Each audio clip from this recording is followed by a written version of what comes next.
Boa noite. Hoje a gente vai fazer uma pequena partilha sobre a história da Cristiada, né?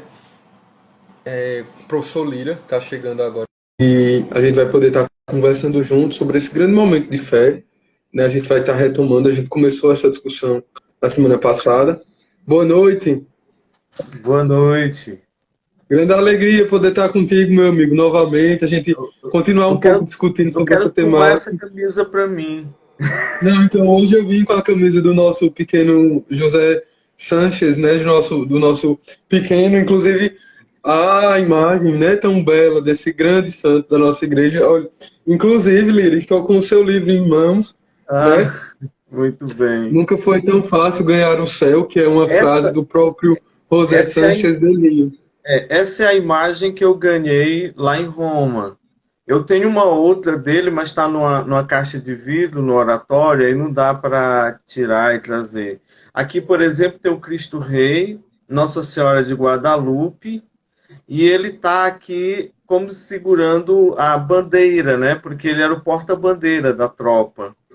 Então, essa peça foi confeccionada pelas monjas de Belém, é essa informação que eu tenho. Elas é de pó dos Alpes franceses. E eu, naquele dia, disse que tinham sido 3 peças, mas foram 2 peças, eu confirmei. Nossa, Tem aqui, é, Vaticano, 16 de outubro, isso é a letra da Mônica, e foram 2 peças somente, uma entregue ao Papa e essa para mim. Por grande acaso. honra, né? Grande honra, porque é belo, nós percebemos, a gente vai. Tem algumas pessoas que estão chegando, esse vídeo vai ficar disponibilizado, mas hoje a gente está conversando sobre um movimento, a gente vai retomar, que é a Cristiada, e junto desse movimento a gente tem um grande personagem, que é um grande santo, apesar de ser tão pequeno, ele é tão grande, né? E é É, bonito a gente perceber, por exemplo, a gente partiu agora da imagem de Joselito, como nós chamamos, porque a própria imagem ela vem trazer vários detalhes da própria história, né? O quanto a imagem está ligada à história, né? vou deixar, De vou fato, né? deixá-lo, vou deixá-lo aqui do nosso lado. Sim, sim, Lita. Muito obrigado. Eu tô com a camisa também, né? Até semana na outra a gente comentava que essas camisas foram feitas pela Veste Sacra e no momento inicial colocaram outro rapaz, um outro menino, né? Sim, com Como o metralhadora. José Sanches, e aí, inclusive, até eu, no momento que vi, eu disse, nossa, eu não sabia que ele tinha pego em armas, né? E a Sim. Lira fez o comentário e eles tiveram que refazer as camisas por conta disso. Dei prejuízo a eles involuntariamente, viu? Mas, pela verdade, né? Pela verdade dos fatos, até a gente agradece, né? Porque já pensou a gente comprar, acreditando que era o pequeno José Sanches, e na verdade não ser, né, Lira? É outra fase o México teve muitas evoluções, né? Aquela dali é outra fase, no outro período, já próximo à Segunda Guerra e tal. Não tem nada a ver com o nosso querido. Esse é Ah, o, esse é o meu, né? O escrito com letra de sangue. Até preciso te enviar um exemplar. Esse isso eu não daqui é o conheço. livro, o escrito, né? O meu livro sobre os mártires do século XX, né? E foram dados muito, muito fortes, muito interessantes acerca desses martírios no século XX. Quantas Mas páginas? ele tem, deixa eu ver, 302 páginas. Eu apostei nisso. Eu apostei umas 300, 350. Ele tem 302 páginas, só que assim, também tem, eu fiz toda uma questão de colocar, né, aqui todas imagens de mártires para Sabe que que eu desse fiz essa, isso? Eu fiz isso no meu livro novo, que já não é mais novo, porque não tem mais, da Ordem do Santo Sepulcro. Eu coloquei uma Não, estola com a cruz de Jerusalém. Esse daqui, que eu vou te mandar também, eu tenho alguns exemplares. precisamos, Esse precisamos, é olha, a Santidade na Ordem do Santo Sepulcro de Jerusalém e na Terra Santa. Eu fiz para minha ordem, né? Foi um presente para a ordem. imagina, Mas e assim, nesse tem um capítulo especificadamente onde eu dou a história do José Sanches, eu coloco por ordem cronológica dos martírios. Então, no primeiro capítulo, nós temos o padre Pro, né? é o primeiro, né? O Praticamente. primeiro. O Padre E Pro é que logo após o inaugura. padre Pro, temos o José Sanches.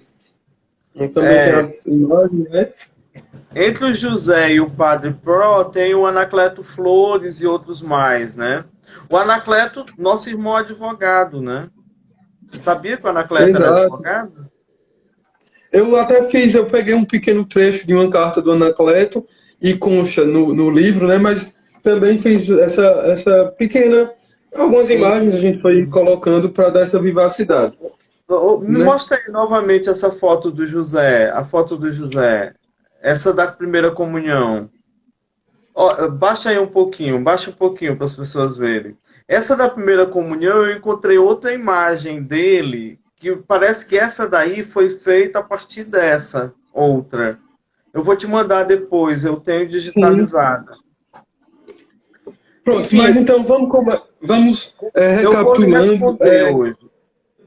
Oi? Hoje eu vou lhe responder. Você começa aí, porque se eu começar, eu converso demais. Pronto, hoje está certo então, Lira. Vamos começar. Para a gente retomar, e até vou escrevendo e deixar disponibilizado. Algumas pessoas elas me perguntaram por que nós não tínhamos conseguido deixar a live salva. Eu geralmente coloco no YouTube e a nossa, infelizmente, eu não consegui salvar. E aí queria Certo. retomar um pouco do que foi o movimento da revolução, no caso, da resposta da cristiada vamos dizer assim, das imposições, né, das perseguições à igreja de Plutarco de Cádiz Olha, contra a igreja.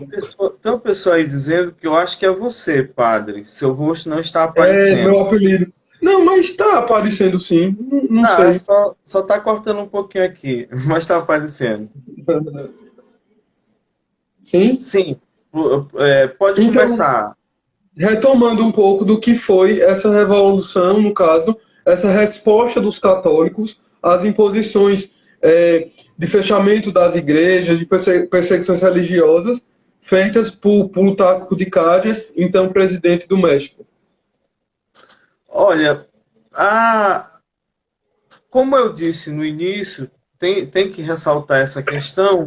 O México foi a nação que mais sofreu a influência do catolicismo, indiscutivelmente.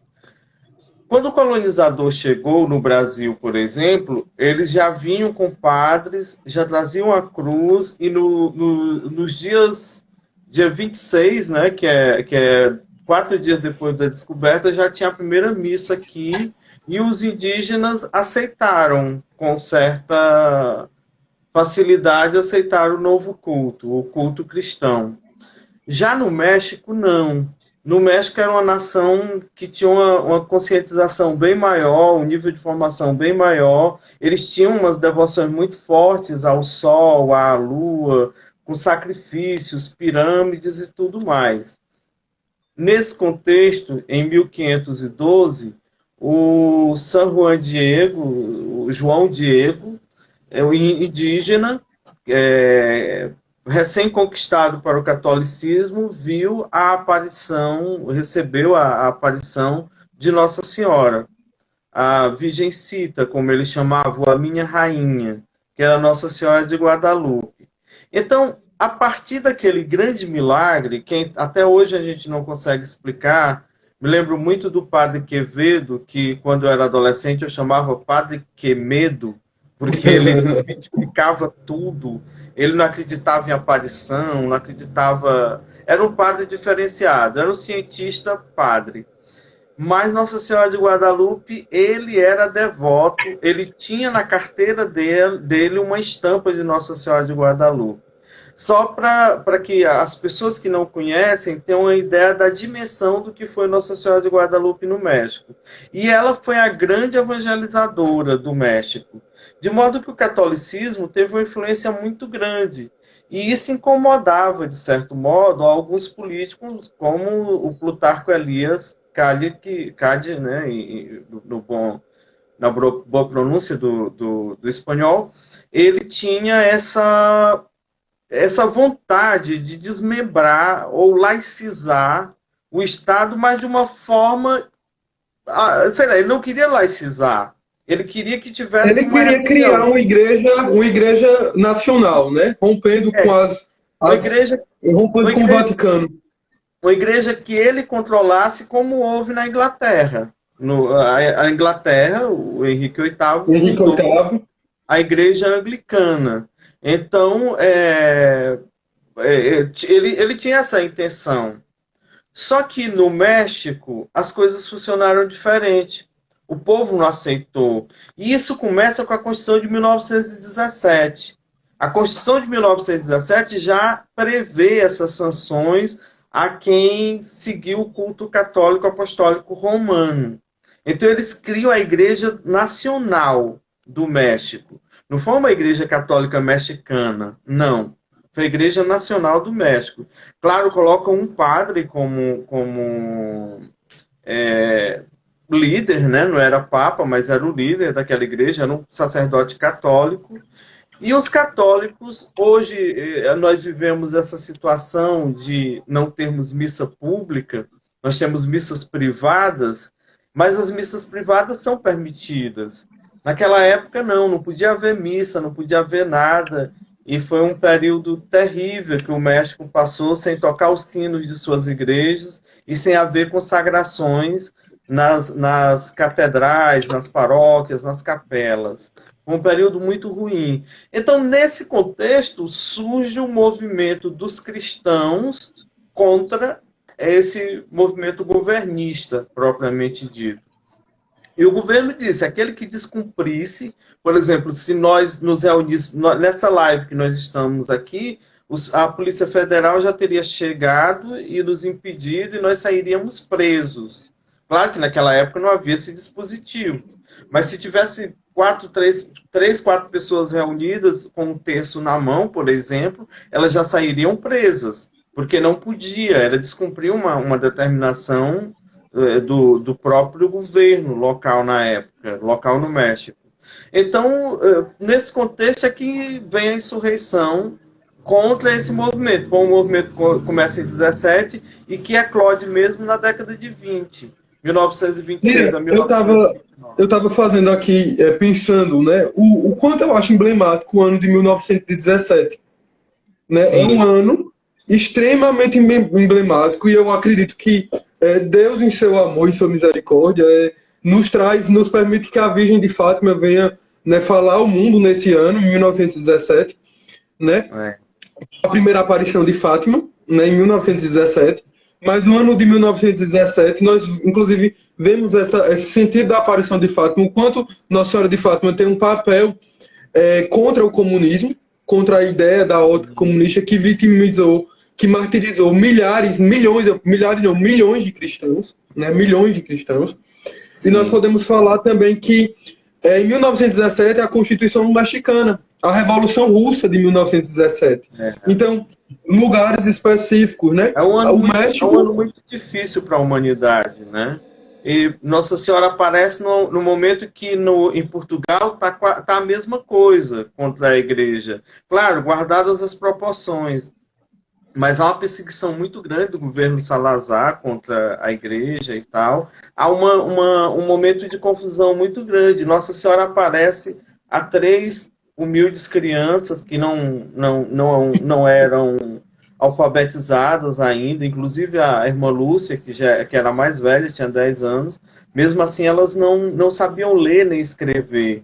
E o que impressiona nessas aparições, eu não posso falar algumas coisas por conta de sigilos que eu tenho que guardar, mas eu lembro de uma entrevista com uma vidente, e ela também era analfabeta, e ela falava em ecumenismo. E ela não sabia o que era ecumenismo. E eu perguntei para ela, o que é ecumenismo? Ela, não sei, ela me falou. Ela lhe falou que é ecumenismo? Sim.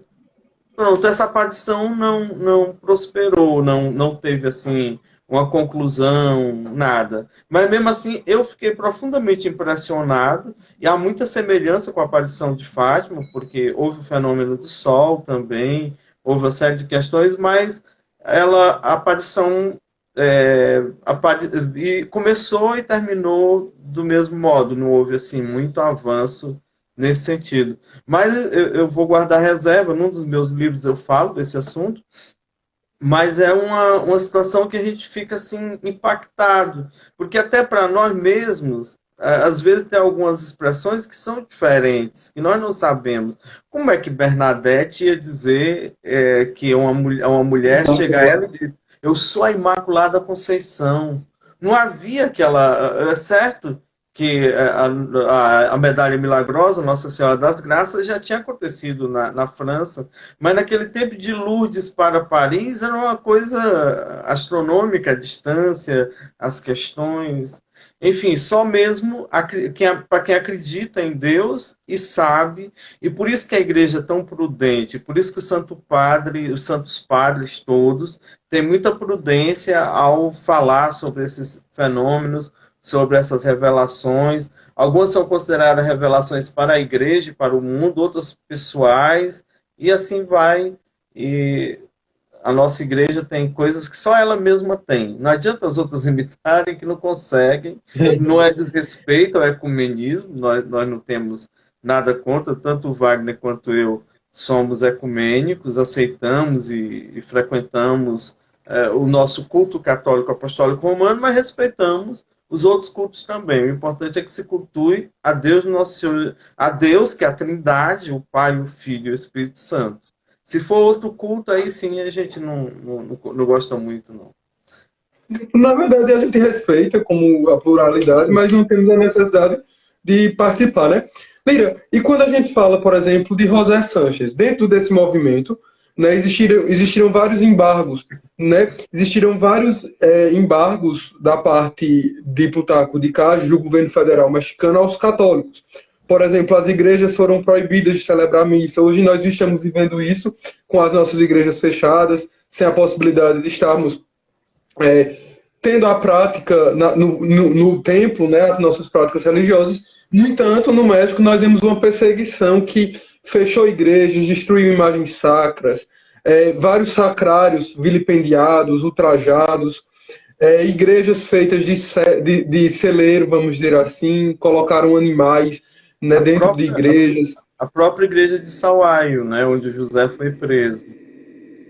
Então, o que é que acontece? A igreja passa por todas essas perseguições, proibições.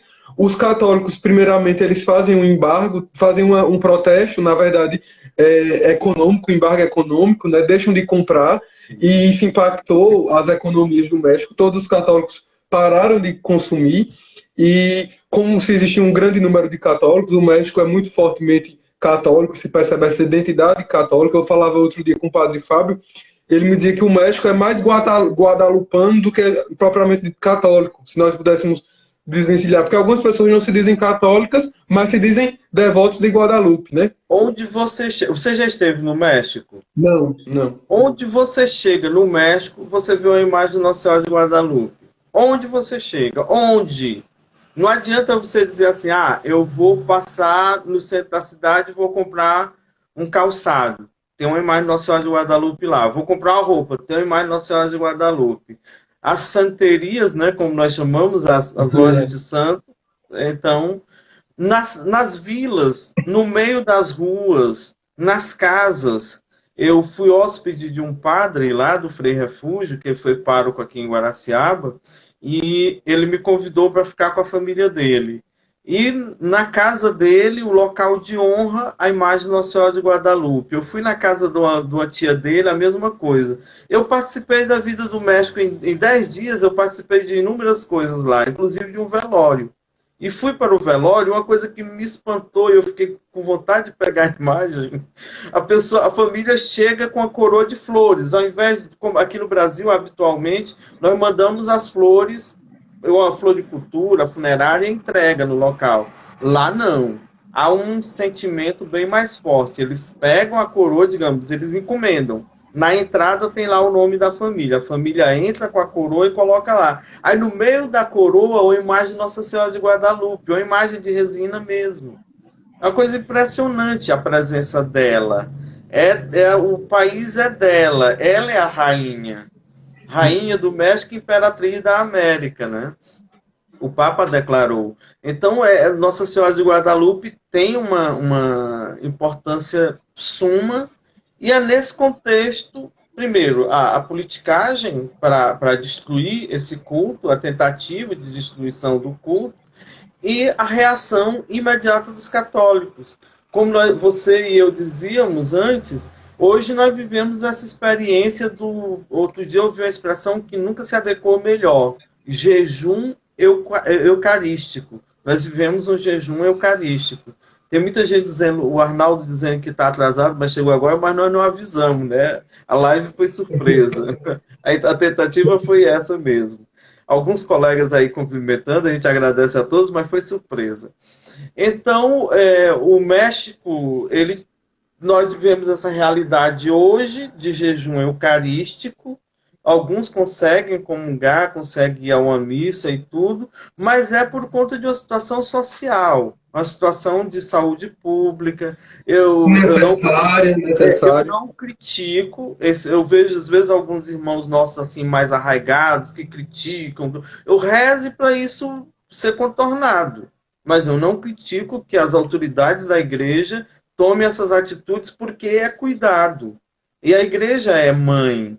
Sendo mãe, ela vai cuidar bem dos seus filhos. Então é cuidado. Mas nós temos, e naquela época não, era proibido, literalmente, missa no México. Não tinha missa. E os católicos começaram a se insurgir. E na região que o Joselito morava, a família é de Sahuayo, no estado ou na província de Michoacán, no México. Lá no finalzinho do país, eu não sei te explicar bem a região. Eu peguei um ônibus à noite, cheguei a meio-dia, cheguei lá à noite na cidade de Sahuayo, fui pro hotel e de lá começou a minha epopeia de 1 dia e meio. Foi uma noite e o dia seguinte e já fui embora porque eu tinha que ir para o México porque estava tendo conflito entre os federais, a Polícia Federal, digamos assim, e os traficantes lá naquela região. Então eu tinha que ir rápido para Sahuayo, para a cidade do México, que Dom González, que era o pai do Frei Refúgio, disse que queria me mandar do jeito que eu tinha chegado lá para os meus pais. Então era uma questão de cuidado. Mas, enfim, quando ocorre todo esse fenômeno, naquela região ali de Sahuayo, foi onde eclodiu mesmo a revolta dos cristãos. Eles não chamam guerra nem revolução lá. Existem alguns historiadores que chamam guerra, outros que chamam revolução. No fundo, tem um pouco de cada coisa, porque teve luta armada, teve insurreição contra aquela sistemática, mas era uma revolta a princípio pacífica. Os únicos que foram beatificados e canonizados foram aqueles que não pegaram armas, porque você sabe que a igreja nunca pregou a violência, nunca. Se alguém isoladamente prega em nome da igreja, não é a igreja que está pregando, é aquela pessoa específica.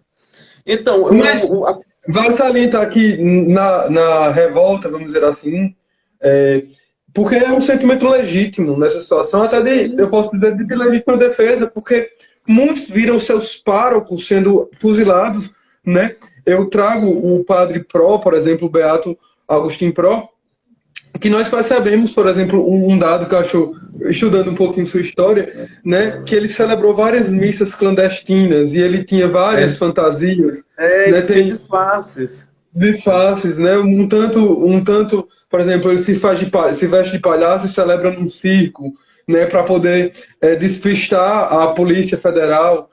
Se percebe ele vestido de operário. Conta uma dada ocasião que ele estava disfarçado, né? Por ser padre jesuíta, inclusive, ele fazia questão de estar sempre com o seu hábito próprio, com sua veste própria.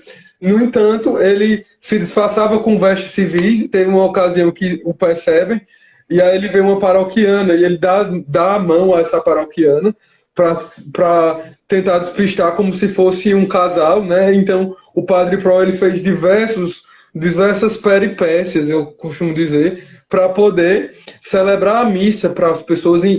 Tem um dado que o padre Pró estava entre os jovens e foi celebrar a missa e foi descoberto. E nessa ocasião ele tenta render o policial com uma garrafa, né? Ele coloca a garrafa na cabeça do policial, fazendo imaginar que seria uma arma, né? E aí ele consegue. Alguém tem dica de livro sobre o assunto? Sim, existem vários livros né, sobre a Revolução Cristeira.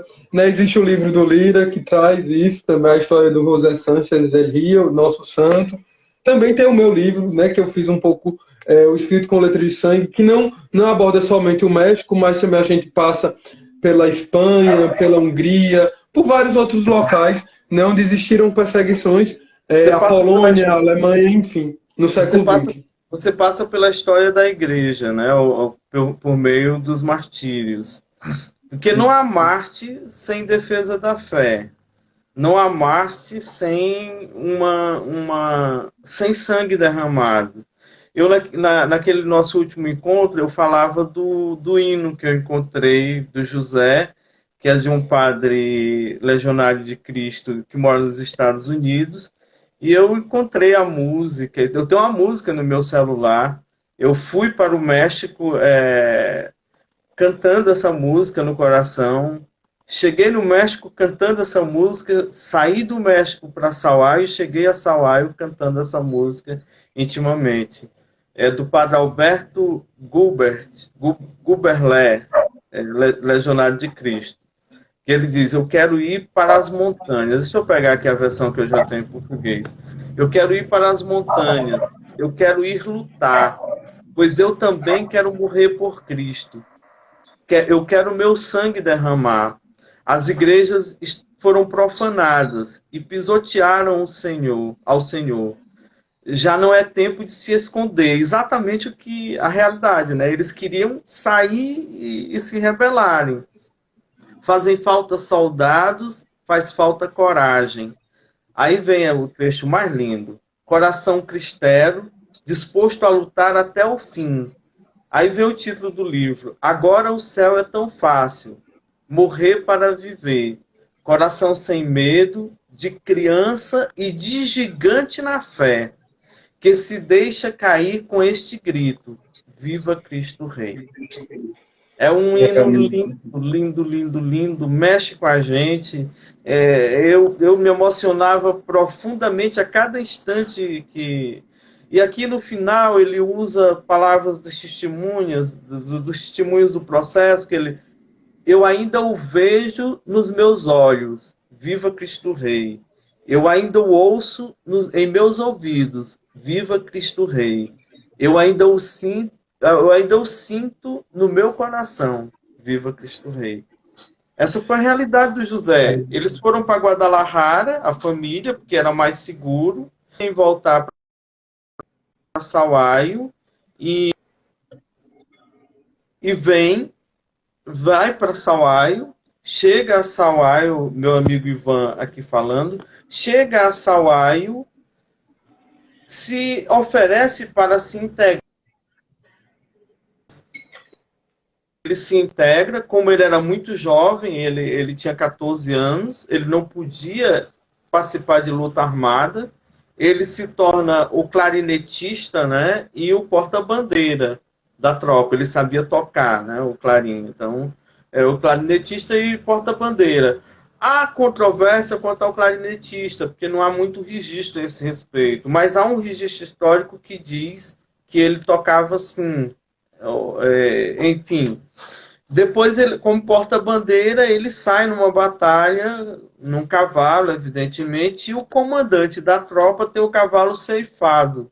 E ele oferece o cavalo dele para o comandante. O comandante não quer. Não, meu filho, não posso fazer isso com você. Ele diz: o senhor é mais importante do que eu. Ele foi preso, levado para Sahuaio, para a igreja onde ele foi batizado. Quando ele entra na igreja, ele vê que o batistério foi transformado num galinheiro e toda a igreja é um estábulo cheio de animais. Ele toma uma atitude enérgica, mata os galos e galinhas que lá estavam, galos, que eram galos de rinha, galos para brigar mesmo, que os militares colocavam, e cega os animais. Era uma atitude extrema, mas em defesa, porque ele dizia que ali era o templo de Deus, não era simplesmente o que estava fazendo. Quando o comandante da tropa o chama à sua sala, quase morre, porque naquela época ele ficou conhecido como José Luiz. para esconder a família Santos de Lille, que era uma família riquíssima naquela região.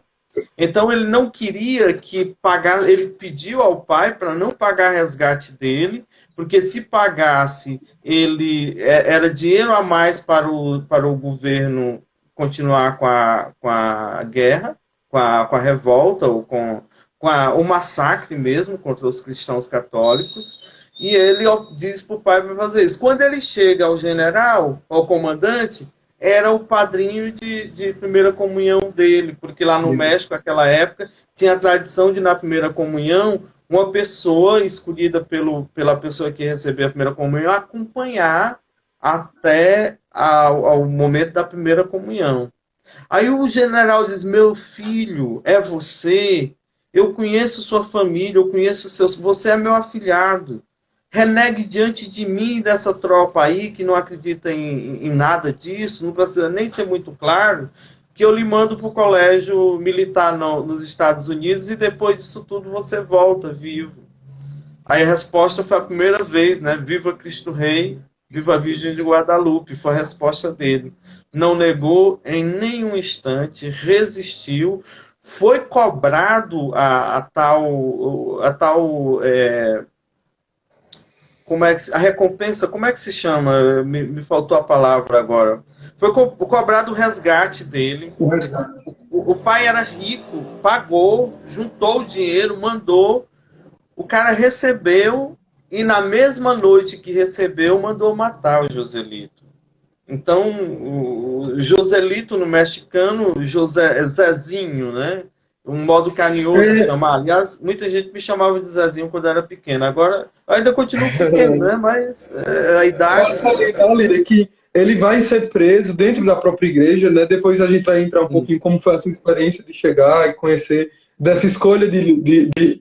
A gente costuma dizer que nós não escolhemos os santos, mas os santos que nos escolhem, mas como foi essa questão do próprio martírio? Tem um filme produzido que versa um pouco sobre essa temática, que é A Cristiada, o filme, e mostra uma cena na qual eles arrancam, e nós sabemos de fato que eles arrancam as solas dos pés de José Sanches, né, e ele é conduzido até uma cova, né, e lá esse menino ele é fuzilado e jogado numa cova rasa, né, onde somente algumas poucas pás de terra o cobrem.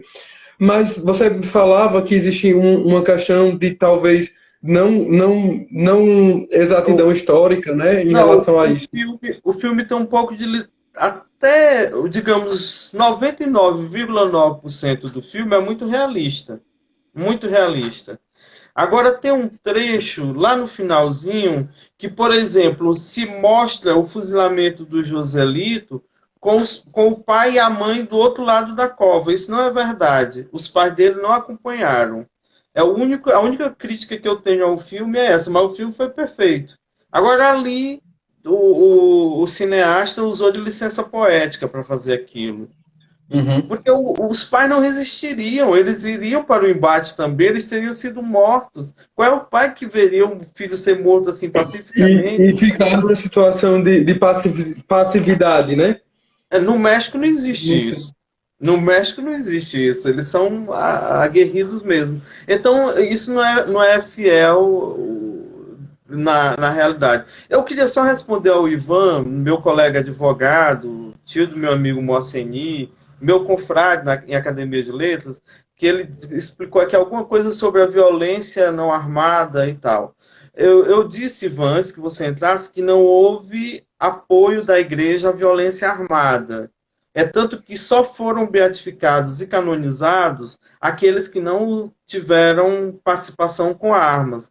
A igreja reagiu pacificamente. Agora, houve essas batalhas, houve essas questões que foram naturais, era coisa que estava no sangue das pessoas. As pessoas reagiam e reagiriam na época, e eu penso que em qualquer circunstância, era uma advogados que somos, tanto o Ivan quanto você e eu, entendemos muito bem que era a liberdade religiosa sendo atacada.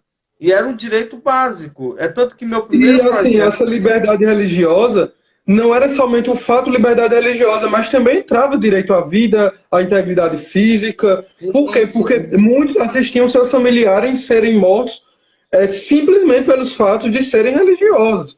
Então, se tratava aqui de não somente da igreja estar incentivando, ao contrário, a igreja é contra o movimento, mas assim, o povo, legitimamente, eu posso dizer, por legítima defesa, né, tinha necessidade de revidar, não justificando, mas as pessoas não poderiam morrer passivamente, verem seus padres serem mortos, suas famílias serem mortas. Consta, eu não sei a exatidão, de uma cidade a outra, foi determinado que em cada poste fosse assassinado um católico e pendurado em cada poste. Então nós vemos horrores, e não são horrores medievais, não são horrores há 2000 anos, nós poderíamos falar, são do século XX. Então no século XX nós admitimos, de uma maneira sã, que seja possível que se mate todas as pessoas de uma determinada religião e se pendure cada um em um poste, e essas pessoas não revidarem, não por sentido de luta, de guerra, mas de legítima defesa. O termo não seria aqui guerra, não seria revidar, mas uma legítima defesa.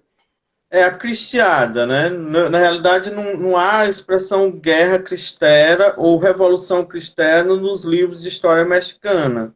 Há a cristiada, que foi um movimento popular, cristão, católico, reagindo contra essa atitude do governo, que criou uma igreja nacional e que depois acabou tudo. O padre que se tornou líder dessa igreja acaba voltando para o catolicismo, pede perdão a Roma, e mais uma vez mostrando essa maternidade que a igreja tem com nós todos, a igreja o perdoou e o readmitiu às ordens católicas. Então ele voltou, morreu como padre católico apostólico romano, como qualquer um outro professando sua fé.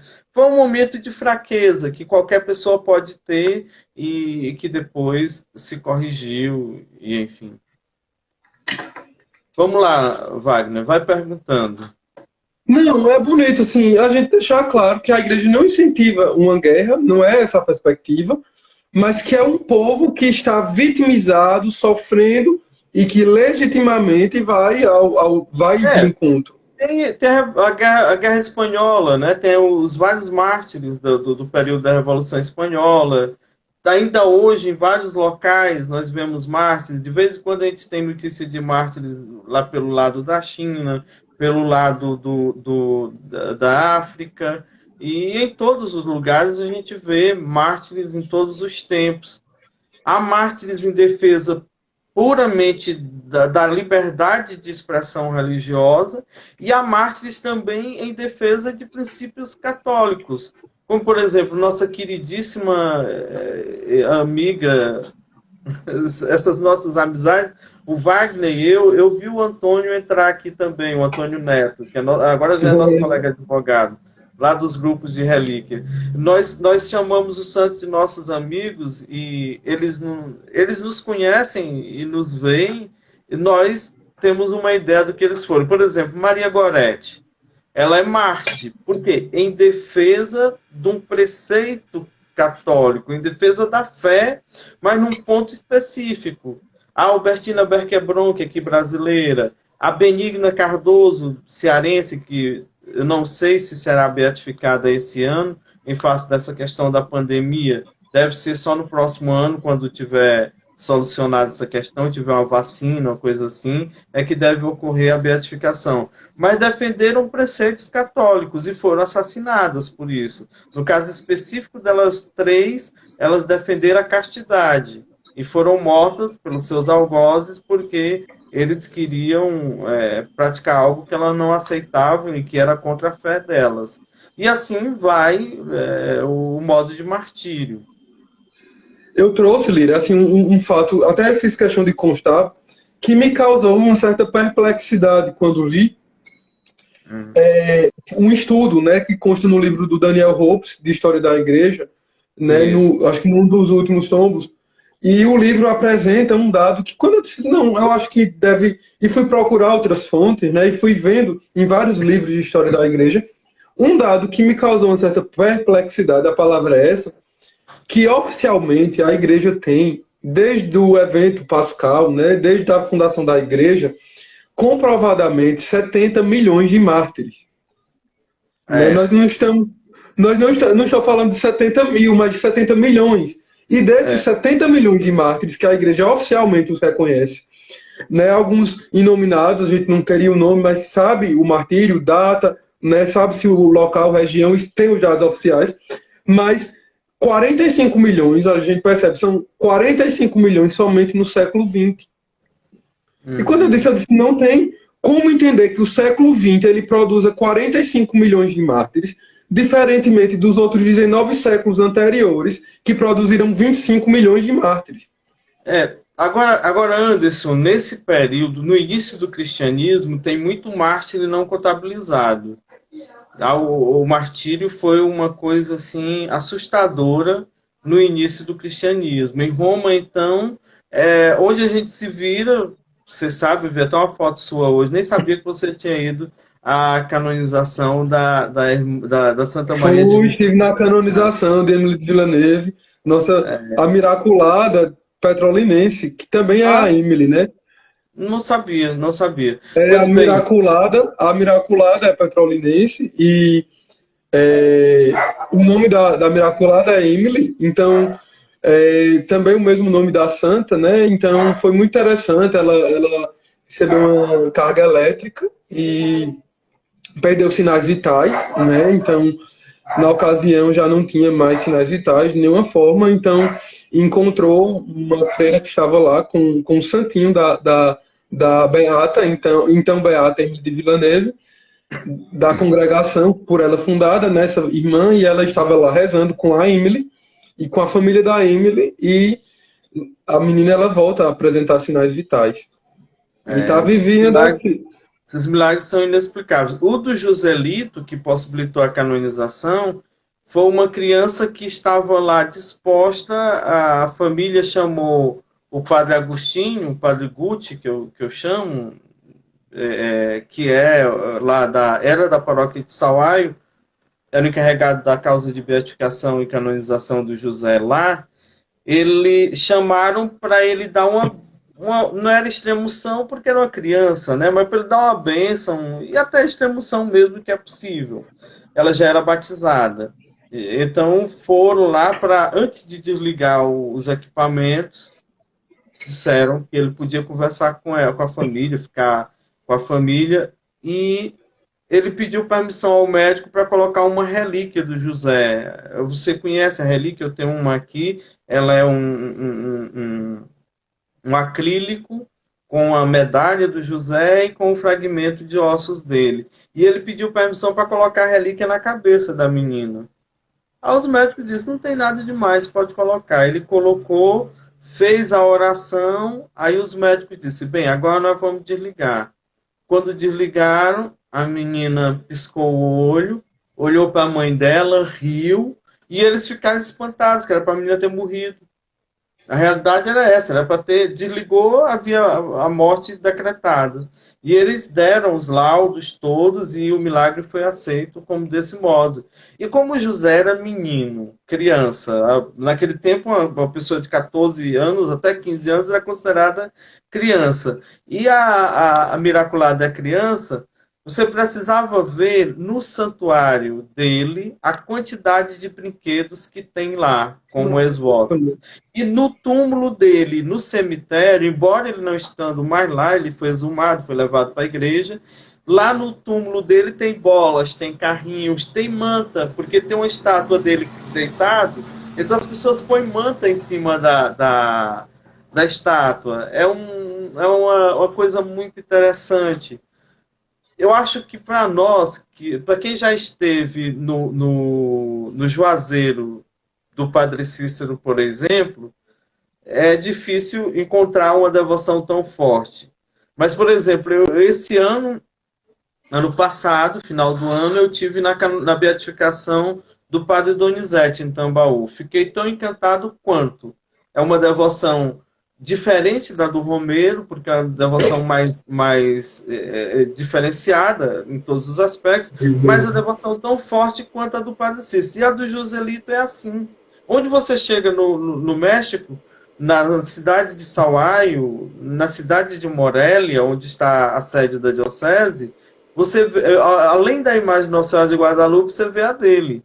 Então, é É. uma devoção muito presente, muito forte, pela Porque é um coragem dele. gritante testemunho, né, Lira? É um gritante É, testemunho de um jovem, de um menino de 14 anos que sofreu torturas psicológicas. Vale salientar que o primo dele, Lázaro, foi preso sim. com o José Sanches, foi E enforcado por duas ocasiões, né? na frente dele para ver se ele. Porque o Lázaro, embora primo, não tinha assim os militares não sabiam que o Lázaro era Del Rio, o Del Rio. Eles não sabiam desse parentesco deles, eles guardaram esse assunto entre eles. Então era mais insignificante, mais matar uma pessoa qualquer não tinha problema, matar um filho do Dom Macário Santos de Rio, Ave Maria, não ia se matar um filho de um portentado, um homem que tinha muitas posses. Então tentaram matar. O menino sobreviveu, né? Mas José sobreviveu para a glória de Deus, né? Ele foi martirizado. Lázaro fez jus ao nome, Lázaro, né? O amigo, Dado por morto aí e tem a volta. ligação com Maria Madalena, né? E Lázaro é irmão de Maria Madalena. Então tem uma. A minha irmã Maria Luísa deu um tchauzinho aí, e a Maria Luísa, o José tinha a tia dele era Maria Luísa, né? Então tem assim muita coisa do José que eu fui assimilando. Resumindo assim a história do José, ele nasce em 1913 e em 1928 ele faz a primeira, ele é um menino como qualquer um outro, se batiza, tem uma formação católica muito profunda.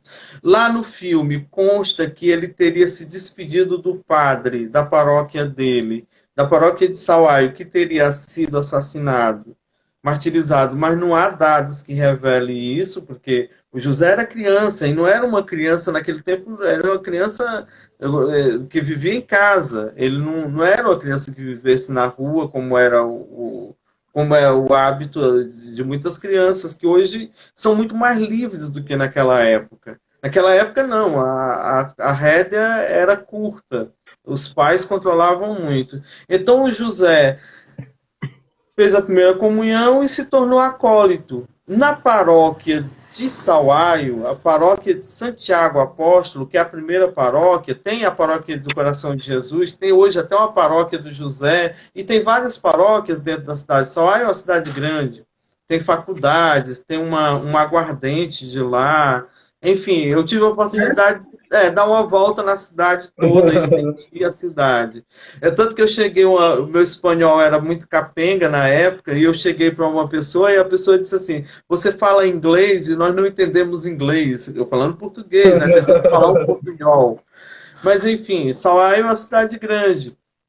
Então, na paróquia de Santiago Apóstolo, eu vi, da época do José, conforme as informações que eu tive lá, uma imagem de São Luís Gonzaga. Eu fiquei pensando, ele disse, o nome dele é José, e ele disse José Luiz, e ficou conhecido como José Luiz. Tem livros, tem artigos, tem fotos, tem tudo com o nome José Luiz, mas na realidade ele era José Santos de Rio. Isso me deu muito trabalho para eu localizar os dados dele nas causas dos santos, porque eu procurava José Luiz Santos de Rio, e lá ele só tinha José Santos de Rio. Então eu não encontrava. Depois foi que eu encontrei um artigo, pela data do falecimento, eu fui na base das causas e encontrei. Tá aqui, é o mesmo menino mexicano. E a foto batia e tudo. Enfim, ele adota esse nome, esse pseudônimo, ou nome religioso. Eu chamo nome religioso, porque ele saiu para a missão religiosa dele. Se, por exemplo, um de nós fôssemos para uma congregação que adotasse o nome religioso, como o Papa, o Cardeal Bergoglio não existe mais. O documento de passaporte do Papa Francisco tem Francisco. Claro Francisco. que tem o nome dos pais dele, tem a data de nascimento e tudo, mas é Francisco. O Bergoglio morreu, tecnicamente. Deixou de existir civilmente. Passa a existir Francisco. Então, o José, quando adota o nome José Luiz, eu entendo que foi um nome religioso naquela época, embora ele não tivesse consciência disso. E só é pleno se houver consciência da pessoa. É tanto por isso que ele foi na confirmação da beatificação dele, da canonização, José Santos de Rio. Então passou toda essa trajetória. Quando começa a revolta dos cristãos, os pais dele, preocupados com ele e com os irmãos, eram 5 irmãos, saíram de lá, foram para Guadalajara, que era a cidade maior, e ele foi beatificado no estádio Jalisco de Guadalajara, ou seja, da cidade onde os pais residiram. Depois os pais voltam para Sahuayo, mas ele foi, então, martirizado no dia 10 de fevereiro de 1928. Os relatos falam em 11 ou 11h30 da noite, não há uma hora precisa. O certo é que naquele dia, no dia 9, ele já teve a sola dos pés arrancada. Ele escreve uma carta para a mãe nesse mesmo dia, e essa carta original está lá na igreja do santuário. O barulho das motos passando aqui em casa é terrível. Ainda há pouco eu ouvi um cachorrinho latindo aí. Aqui é as motos. Acontece. Então, ele escreve uma carta para a mãe dele, dizendo, é nessa carta que tem essa expressão, nunca foi tão fácil ganhar o céu como agora. E ele, nessa carta, tem manchas de sangue dele. Porque, evidentemente, que o pé tinha as marcas, né? Alguém aqui dizendo que está... o Marcos Kleber foi meu aluno. Prazer em revê-lo. Falaram alguns meus também. Então, quando ele escreve a carta, há sinais de sangue. Essa carta está lá no santuário. Há pouco tempo que foi descoberta a original. Tinha-se uma cópia. Que essa cópia, a mãe dele tinha dado para a tia dele, e essa cópia é que se conhecia, mas encontrou-se a original mesma, com a mesma letra, com tudo, só com os sinais de sangue que estavam. Então, ele, depois de todo esse episódio, é cobrado o resgate aos pais dele, o pai paga, e quando é recebido o dinheiro, o verdugo, ou no espanhol, ou o torturador dele, determina que ele seja assassinado. E ele sai Porque o grande andando... objetivo, que fique bem claro para as pessoas, a gente tem algumas pessoas aqui conosco, que fique bem claro que o objetivo era torturá-lo para que ele rejeitasse a fé. Fazia-se de tudo para que esse menino... Várias propostas foram feitas para que esse menino de 14 anos rejeitasse morte a Cristo, mas ao contrário, esse menino ele não cessa de gritar viva Cristo Rei, externando sua fé. Né? E por conta disso, tanto ódio, porque... E além do Cristo Rei, cada grito dele não era só viva Cristo Rei, viva Santa Maria de Guadalupe. Então, ele era profundo devoto de Nossa Senhora de Guadalupe. E o cardeal Saraiva Martins diz no discurso, no sermão da beatificação, que nenhuma tropa inteira tinha a coragem que esse menino tinha. E essa é a realidade que a gente confirma. Foi isso que se deu com José Santos de Rio. É uma passagem forte da igreja, não posso dizer somente triste, mas alegre também, porque é a prova da fé. Eu não sei se eu tinha a coragem dele. Na nossa última live, a Matusaíla ainda estava viva. A Matusaíla foi minha grande companheira, minha grande amiga, parceira em diversos projetos, inclusive quando nós fundamos a Academia Brasileira de Agiologia, que a ideia foi dela. Eu só formatei. E o meu patrono, minha patronesse na agiologia, ele ainda não era santo, minha patronesse foi Nossa Senhora de Guadalupe, mas na cearense eu o coloquei porque aqui em Guaraciaba tem uma capela dedicada a Nossa Senhora Auxiliadora, que eu levei a relíquia de primeira classe dele para lá e uma imagem dele, e ele é quase co-padroeiro, a comunidade celebra a festa dele anualmente, mesmo quando cai no carnaval, ele celebra a festa dele. Então, sim. Não, tão bonito a gente perceber o quanto fala para o nosso tempo, essa coragem de uma pessoa que testemunha sua fé, com tantas adversidades. Eu trago, até estava olhando, né, trazendo as duas encíclicas, a de Pio XI e a encíclica de Pio XII. Existe a encíclica que eu acho extremamente bonita, os termos que foram utilizados e o quanto ela nos fala, que é a encíclica de Pio XI, que é a Quas Primas, que é a que institui a festa de Cristo Rei, e outra encíclica que fala muito ao nosso coração e também é fruto desse movimento todo, e sobretudo do fuzilamento da imagem do Sagrado Coração no Cerro de Los Angeles, que fica na Espanha, que é a Aurietis Aquas, que é a encíclica que institui a festa do Sagrado Coração de Jesus, de 1956, e a Quas Primas de 1925. Essas duas encíclicas, elas falam diretamente, uma em razão de todos esses martírios e a necessidade de que Cristo fosse proclamado o Rei do Universo, e agora surge a festa litúrgica, e também a Aurietis Aquas, que vem trazer a questão da instituição da festa do Sagrado Coração, consagrando o universo ao Sagrado Coração de Jesus, como fruto, né, tanto de um movimento de martírio, no México, na Espanha, na igreja inteira, e a resposta também é o monumento que é destruído lá no México, na Espanha, do Coração de Jesus, né?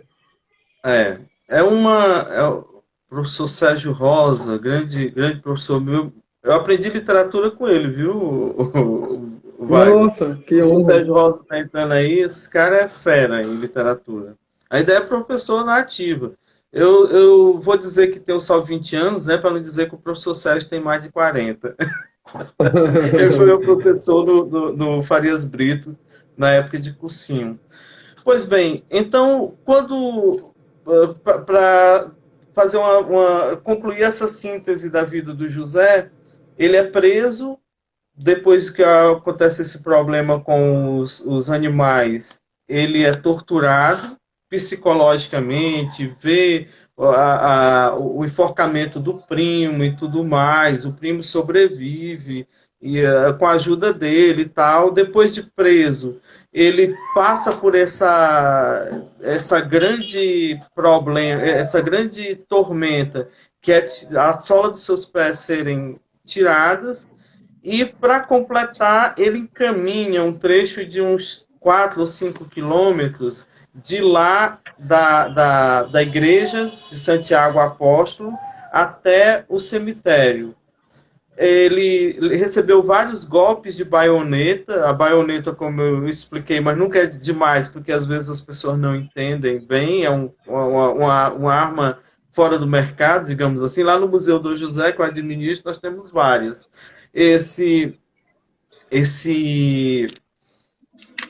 Lira, meu interesse no tema é de um aluno de teologia. Ok, mestre Ivan. O Ivan é advogado de renome lá em Fortaleza. Pois bem, ele leva vários golpes de baioneta. Diz que a cada golpada, como como se fosse um rifle ou uma espingarda que tem uma faca na ponta. E aquilo é para dar golpe de misericórdia e tal. Ele levava baionetadas atrás, né, nas costas dele, e a cada baionetada ele dizia: viva Cristo Rei, viva a Virgem de Guadalupe. E disse que ele ia aumentando o volume. À medida que ia... Um dos caras que participaram do martírio, ele é testemunha no processo. Depois ele se arrepende de tudo. O pessoal aí perguntando o que é baioneta, acabei de explicar. Ele recebe esse indulto, digamos assim, porque não houve criminalização por parte dos civis em relação àqueles fatos todos, e ele é testemunha, ele é quem relata como foi que ocorreu o martírio. Aí então ele vai até o cemitério, quando chega lá tem uma cova rasa, aberta, e o militar não vai, o chefe deles não vai, o padrinho, talvez não tenha tido coragem de acompanhar até o momento, e pergunta: você quer negar novamente? Ele: viva Cristo Rei, viva a Virgem de Guadalupe. Aí usam para o lado familiar: o que você quer dizer para o seu pai e para a sua mãe? Ele disse que nos veremos no céu. Aí vem teve vários golpes de baioneta, né, a relato, e houve o tiro de misericórdia na cabeça dele. No crânio a gente vê o balaço, e ele cai dentro do túmulo, e o coveiro vai à igreja, que o tio dele era um dos párocos. Aí contam, os pais não estavam presentes. O Arnaldo me perguntando se os pais estavam presentes. Não estavam. E o Vira, Cordeiro, o Andrinho da eu me Alegria tá emocionei contigo. agora, né? Não tem como não se Fala ao emocionar. nosso coração.